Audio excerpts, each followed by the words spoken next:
Yeah, let's do some questions. So one of the questions that came up is whether or not when we send out the webinar recording, we can also send out a copy of the Model Practice Act. So I just wanted to put that out there to you guys that I will look at that and try and get that to you with the recording. Another question that came up was if nurse becomes the title, what about the legal liability concerns in terms of veterinary malpractice suits? Does that change anything? Okay, so I'll take that, Heather. The Model Practice Act. Okay, so first of all, the Model Practice Act, there is a current copy of the Model Practice Act that we do have. It's going through heavy revision at the moment to update it to today's standards in terms of what we want it to how we want it to look. And so that's something that will continue to be worked on. We can definitely provide the current draft. It's a little bit dated, and so I would just make sure that you know that's not the exact language that we're looking for moving forward. Regarding liability. So the current way that the practice acts are set up in the veterinary field is that we are regulated under the veterinarians, and so when it comes to licensure, yes, there's disciplinary action that can be taken to the veterinary technician licenses, but the ultimate responsibility still falls on the veterinarian in most, actually, I'd like to say all cases, and I'm not 100% sure of that. But with that said, that's how it's set up. And so that's a difference between the nurses on the human side, which have their own liability to practice under their license, governed under a separate board. And that's a discussion that we've had in terms of if that's necessary for our profession or not. And the current thought is that that is not the right way to go at the moment. And there's different reasonings behind that, which I'd be happy to have conversations about as well. And Ken, let me just clarify that a little bit further. Ken is indicating that it's been discussed whether we should have our own veterinary nursing board that would oversee us. And that is that at this point, it has been discussed and decided that that's probably not where we need to go at this point. So therefore, the liability would still remain underneath the veterinarians as it currently stands. Excellent. Okay, so the next question that we've got is about, it's basically a cry for help. It says, help, my small state can't afford our field anymore. Techs don't make enough with or without credentials. The association has no way to enforce credentialing. Senior non-credentialed techs don't see the benefit of credentialing and don't spread the right word. New techs from our program graduates have an astronomical amount of debt for a 2-year program, and we can't ask experienced techs to go into that kind of debt to get just to get a degree. Many of us were not in credentialing circles after our grandfather clause ended. Many were pre-vet 4-year folks that did not end up in vet school and now went into tech, went into being a tech. Uphill battles in poor rural areas. California certifications seem better than nothing. Help me help them and make my state more professional and educated. So you guys are available till another hour, right? So we can talk about this. I only have to say that that is not an uncommon scenario, that occurs in many, many states. So you're not alone. So, and to just take some pieces there, I think that if the main message that I'm getting from that particular question is that our profession is in trouble, that the people in the profession doesn't get paid enough to sustain being able to have the education that's required to come into the field. And even when they do go through and they can sustain that financially or they're hanging on, they come into the profession, into the practice, and find out that the credential doesn't necessarily have the difference in value that it was supposed to provide compared to the people who don't have that credential. and then people are leaving our field. We have almost as we're talking with people throughout the nation, that some people feel defeated in all this. And this is what the National Credential Initiative is about, is to have a standard set of credential requirements and having standards of people entering our field, that creating value, and whoever the practice owners might be, whoever makes a decision on hiring, whoever makes a decision on how they pay people, would recognize that value. And what our title is just a small piece of that. Well, I'll say it's a significant piece of it, but it is a piece of it. There's about three different things, three big pieces in there, and one of them is the title. I think what the title brings is the recognition from the public in terms of what our role is, that there actually is credentialing involved in the work that we do, and the demand that comes from the public to be able to say, we want our pets to be taken care of by qualified individuals, and we are going to go to the place that provides that for us.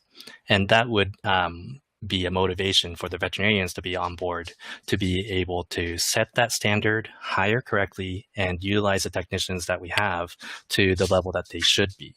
And I know it's a convoluted issue, that we could easily take that title piece out and say that the title doesn't matter. It doesn't. We could just promote the profession that we have under the title that we have, and still make this happen. The question is, if we are able to change the title and implement that, is that going to make any of the other processes faster? And I think the answer is yes.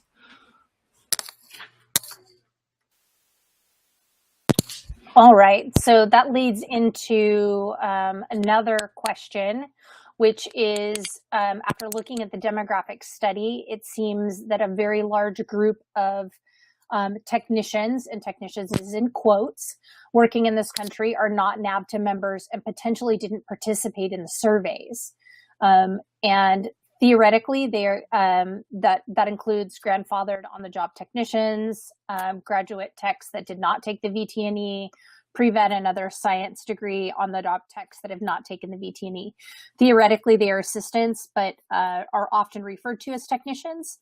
The numbers in the study seem to indicate that CVTs leave the profession after 5 years, contributing to our shortages. So many of the career technicians are not adequately or traditionally trained, but they are the backbone of many practices. How do we handle these groups, and how do we get their involvement?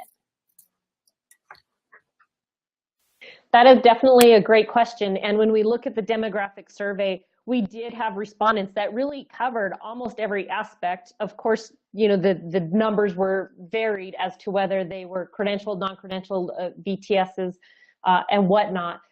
But we definitely need to be able to address many of those long-term veterinary technicians that have been in the practice, are the backbone of general practices, and we will need to determine a method in order to have them if it's going to be a grandfathering clause again, or what we need to do in order to provide that support. Because just as many said, they may have the experience, they may have they are definitely the backbone of many of those practices, and so that is on one of our stakeholder pieces that we have to investigate and create a pathway for that success. And what happens if all the states don't agree to moving forward with national credentialing? That is something good, and a question that we anticipate. And if it's similar to the surveys that we've had in the past, is that we are at a 75% rate where 75% of the states want to move forward, then that's definitely majority. If we are less than 50%, then we need to go back and investigate and determine what that term is that we are going to use in order to all move forward together. Ken, do you want to add to that? It's definitely something that we need to consider, that if it was a 50-50 split, then it would be very difficult to move forward on, and we already have a title established, which we might want to stick with. One thing to keep in mind with this is that we take a look at one of the things that Heather and I learned by talking to some of these nurses is that they don't have it all figured out either. in that we take a look at the nursing profession. We know that they're all RNs. They probably have the same credentials, credential requirements, and they meet all of it, and they can practice anywhere within the nation. No, that's actually not the case. That's where we want to get to. That's where they want to get to. But there's about 40 different states that are part of this compact, which has an agreement to allow nurses to travel from one state to the other and be able to practice in that state, even though their originating license is from a different state. And they've come to that point because they were able to unify the credentialing requirements to a point that is agreeable enough to 40 states, but there's 10 states that still don't agree with that. And so I think we might have that kind of a situation where we would have, maybe it's the initial 26 states, maybe it's 34 states, and then some of these other states would be able to reconsider how the nurse title production works, that it incorporates veterinary nursing. And then we may be in a situation where a good majority of the states are going to be using the same title, same requirements, whereas there are going to be some outliers. And that's actually a part of how the country's set up. There's state rights involved in all of this. All right. The other piece I think is interesting, sorry, Jamie, let me just add this. When we were talking with our nurses and the Nursing Association, is that not all of the states have this same credentialing requirements for nurses either, and some of their CE varies from state to state. So they face some of the same struggles that we do, and I don't think that any of us had ever realized that previously.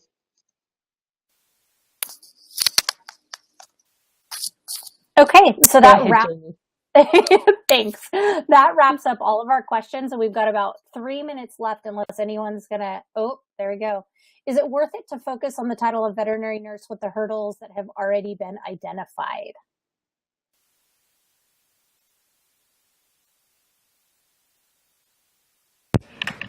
Let me take that, Heather.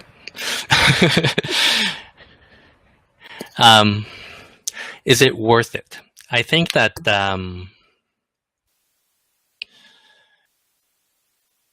the information that we're getting regarding the surveys that we've conducted, the support that we're getting from the veterinarians, and fairly good number of them prominent veterinarians feeling like this is something that needs to happen and it's just a natural course.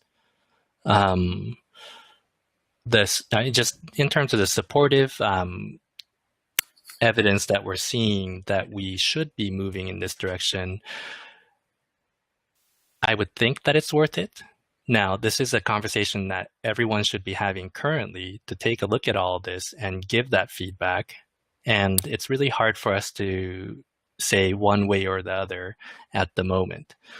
The fact remains, though, that this is a conversation that has been going on for the past decades, many decades. And it's going to continue to happen.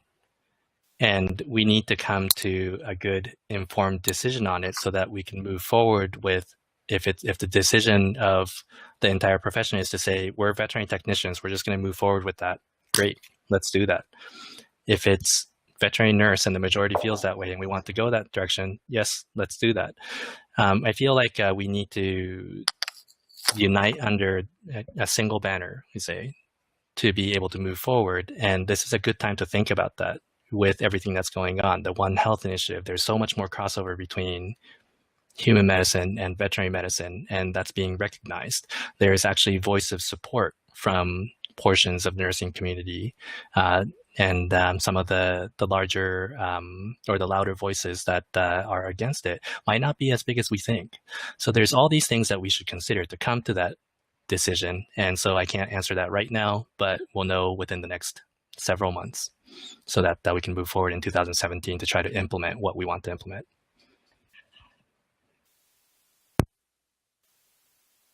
All right. So we've hit 4 o'clock. 4 o'clock Pacific time. So that is the end of our meeting. If you have any questions, do not hesitate to contact vetnurse@navta.net.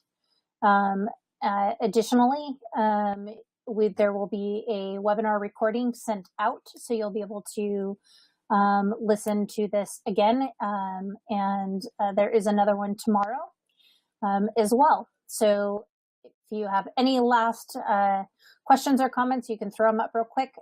But other than that, we're going to head out of this meeting, and you guys have a great week. Thank you for coming, you guys. Have a good week. Thanks, everyone. Have a good night.